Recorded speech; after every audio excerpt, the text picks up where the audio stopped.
We got this from Newsweek. Ted Cruz makes new Michelle Obama prediction. They say Republican Senator Ted Cruz of Texas suggested that former First Lady Michelle Obama will replace Joe Biden at the top of the Democratic ticket in this year's presidential election. During an interview on Fox Business with host Stuart Varney on Thursday, Cruz asserted that Democrats were freaking out about Biden being their candidate following his widely panned performance at last month's debate. Biden has been under increasing pressure, blah, blah, blah. We know this. And again, I'm looking at this from... It's just Ted Cruz predicting this, but Barack is the one allegedly orchestrating this behind the scenes, which of course means Michelle has some involvement. Newsweek also reported 2 days ago, Michelle Obama fans beg her to replace Joe Biden, save our country. Obama, whose husband is former President Barack Obama, I didn't realize that, has never run for public blank typo office or expressed an interest in becoming president, but there has been frequent speculation. However, back in March, Michelle Obama's office says the former lady will not be running for president in 2024. Some of this does smell like manufactured consent to me. I mean, when the people that they're citing in that Newsweek article is all these Facebook comments say they want Michelle Obama to be president. I mean, yes, congratulations on writing your letter to Santa, but you're right in that these are the mouthpieces of the regime, so this also could be planting the seed ahead of the Biden being deposed. But you mean this is like they're prepping the public to accept Michelle Obama? It could be possible, yes. Michelle wears the pants in that relationship. At least the vibe I get, I always have. Agreed. The way Barack talks about her. She is a kingmaker. She is never wanted to be on stage. Not really. She's there to push her man to the top, and now she wants to go sail off into the sunset. And Barack probably was like, Michelle, you want to? Nope. She's like, nope. And he's like, okay. So maybe, I don't know. The only public statements we have is that she will not be running in 2024. Everyone says that. Every candidate says it every time. And there's legal reasons why they do, because if they announce that they are, then it restricts them. I suppose she could have said, I'm considering it. I think, however, the only reason we got this story back in March was that they were trying to ice out RFK Jr. And so they were effectively saying, no, we're all behind Joe Biden. He's the best. Now that they've effectively shut down the primaries and it's going to go to a secret ballot where there's no way an insurgent candidate can win, now they can go, well, everyone's been yelling for me to do it, and for this country, I will. Well, I think it's a little perfect, and I think that's the fear that a lot of Trump's supporters have, is that Michelle Obama will just infuse that energy into the Democratic base the way Barack did. I would be more readily sold on this scenario if I would have read a lot of Lady Macbeth sort of behind the scenes stories about Michelle Obama in the White House, that she's actually the mastermind behind it all. I mean, you maybe say that about Casey DeSantis, but I don't know about Michelle Obama. So it's a hard sell for me, but it is kind of a perfect marriage. And I think there are a lot of people throwing out their names right now to be like, oh, well, of course I support Joe, but if all the Facebook comments say they want me to run, I'll do it. I mean, Gavin Newsom's wife had a big profile in the LA Times almost 2 years ago at this point. A lot of people are sort of starting to test the waters to see what the next move in their political future is. But again, that's why I feel like Michelle is happy with her mojitos and her yachts, right? She doesn't need it the way that some people who are still trying to climb the power ladder do. She also got snubbed pretty hard by the sugar industry. When they got into power, the Obamas, she did this Let's Move campaign, and it was about cutting sugar out of your diet. And then the sugar industry got involved. And they're like, no, we're going to make it an exercise campaign. Forget about the sugar. Let's just dance and stuff. Don't talk about your diet. And Katie Couric did a documentary on it called Fed Up, which I highly recommend. It's fascinating. And you see the behind the scenes power of the sugar industry. And after that, Michelle kind of backed out of politics. I think she realized what she was up against and was like, we're in for 8 years and then we're done. I'm not doing that again. I'm not putting myself through that. I'm not putting my family through that. I can see that because she seems like a relatively wholesome woman, like from the outside and watching them. I mean, other than marrying a man who kills American citizens abroad. But I know that was pretty horrible. They were married before he did that. Getting that job is like, there's such a thing as detecting red flags, ladies and gentlemen. Like getting thrust into become the commander in chief of the military industrial complex is like, who are you not? You get to decide, who am I not going to kill? That's like basic choice. Kind of, until they slide Kennedy's picture across the table at you, and they're like, choose wisely. A choice. As is coming out and saying, always a choice. I would have had a son like Trayvon and supporting BLM. Like the Obama family are moral write-offs. I think it's not whether or not she has the unimpeachable character to run and take this opportunity. It's whether or not it's the right time for her, and whether or not she's just comfortable enough dictating books and going kayaking. I love the idea of going, well, Barack Obama did murder a 16-year-old American, but Michelle's the good one. So we'll vote. No, yeah, come on.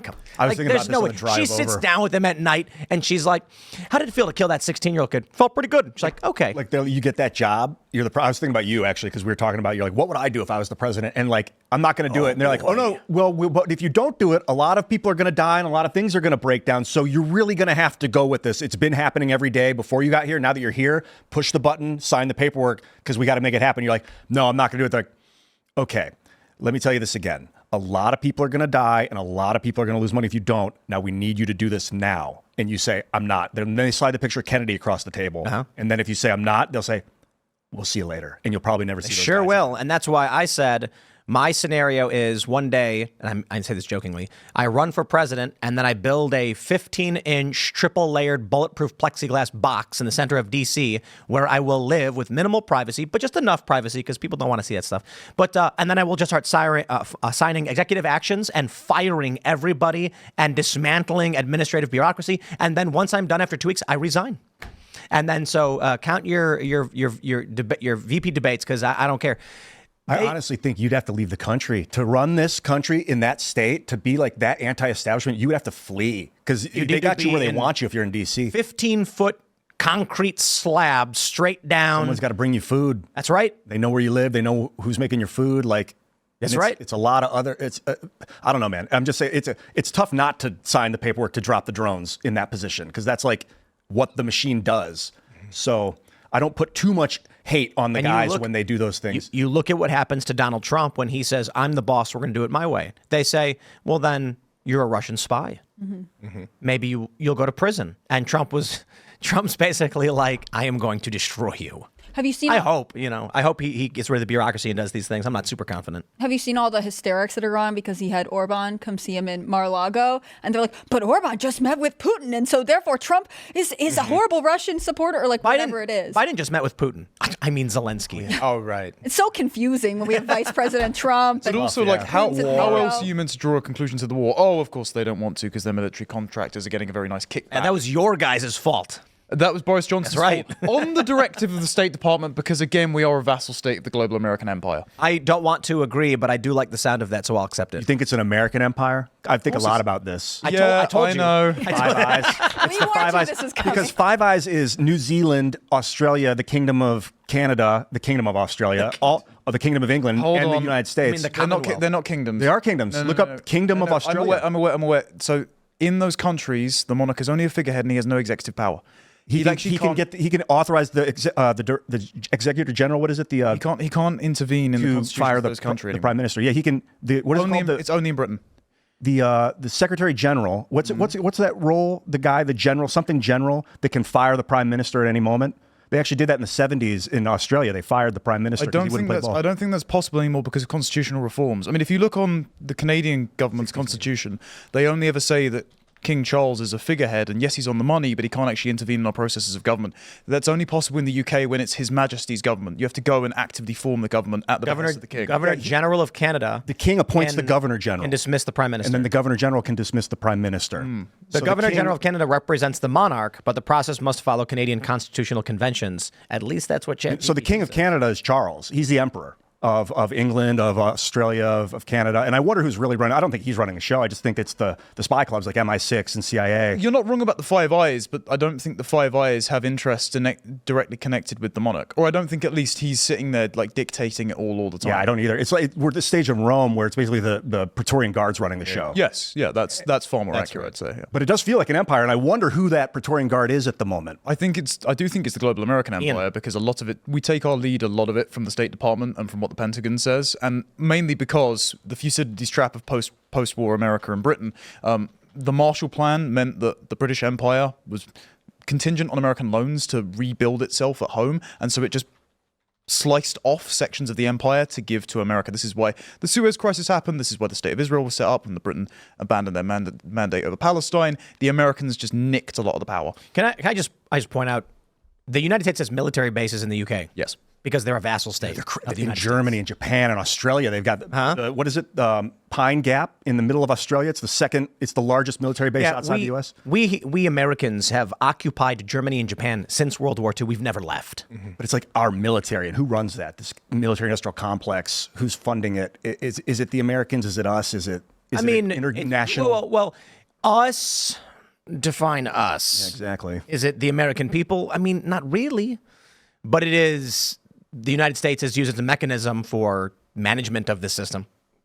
So, anyway, okay, so I agree with that. I don't want to derail or move away. The reason I brought it up was because I'm wondering who's calling these shots. You feel like it's more of an American authority than an imperial British authority? So I think even if you go back to JFK era, like what you brought up earlier, the CIA complex and the NSA and the IC community has expanded out to the point where they have a surveillance apparatus.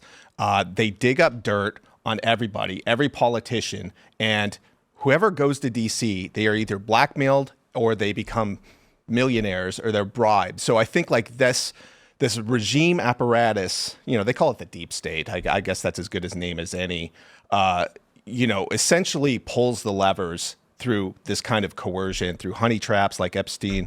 I think that all of this together, this nexus, is what's really behind the scenes. So that's why I agree with like what Vivek Ramaswamy said the other day, that, Kamala Harris is not particularly bright, and Joe Biden's, in cognitive decline, but it doesn't really matter.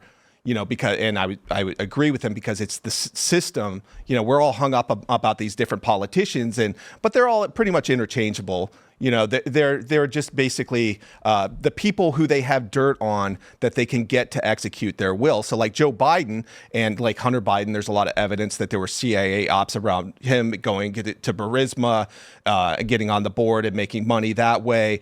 That's how they get the blackmail on these politicians. They offer them these sweet little deals, so it's a combination of bribery, blackmail. So that's why you see, politicians, when they go there, a lot of time they either have the blackmail, they bribe them. And if in Donald Trump's case, if you don't do that, then they basically call you a Russian spy, like Tim said, or they politically prosecute you, or they really go after you if they really think you're a threat to go after them.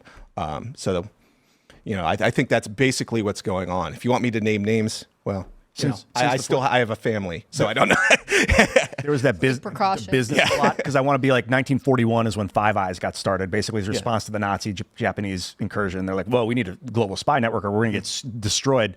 But then before that, there was the business plot to overthrow the U.S. government, where they wanted Smedley Butler to march on Washington with like 300,000 men, and he refused. World War I general was like, I'm not overthrowing the government. I'm not going to install a fascist dictatorship. So they've been trying to control it since the Federal Reserve Act. Right. Well, yeah, you could go back to then, the Creature Jekyll Island and all of that business. But I think like that's what happened to Nixon. Like Nixon found out about the JFK assassination, sat down with the Pentagon, says, I know what happened, wanted to give the information to the American people, and that through that thing, they orchestrated a coup against Nixon with a 2-bit break-in that seems almost laughable in comparison to the scandals that we've seen since, the Obama administration. Well, here's the interesting thing, right? You go back in time, and Nixon may be thinking, well, what can I do to get this information out? And it's limited, because we know that there's intelligence assets deeply embedded in media. Along comes Donald Trump several decades later, and he's on Twitter. Twitter has a backdoor direct for intelligence agencies. Was it weekly communication? The people high ups at Twitter were communicating with Twitter files, right? So still, though, Donald Trump could tweet whatever he wanted and force the media to report whatever he wanted. So he splits the news. You now have the corporate press telling everyone he's a spy, he's a Russian asset, but it wasn't working because independent media was cutting through the noise. They tried to manipulate the game. They tried to control Facebook and Twitter. They did a great job of it, but it wasn't enough to suppress because the internet is too powerful. They'll try and say whatever they want. The thing now that Trump has that past presidents didn't have is a direct channel for mass media, especially now with True Social. So this is why I think we're seeing the bifurcation, the fracturing, and the instability in politics. Thanks for watching this clip from Timcast IRL. Make sure to check out the live show Monday through Friday at 8 p.m. on this channel. Subscribe, and we'll see you all there.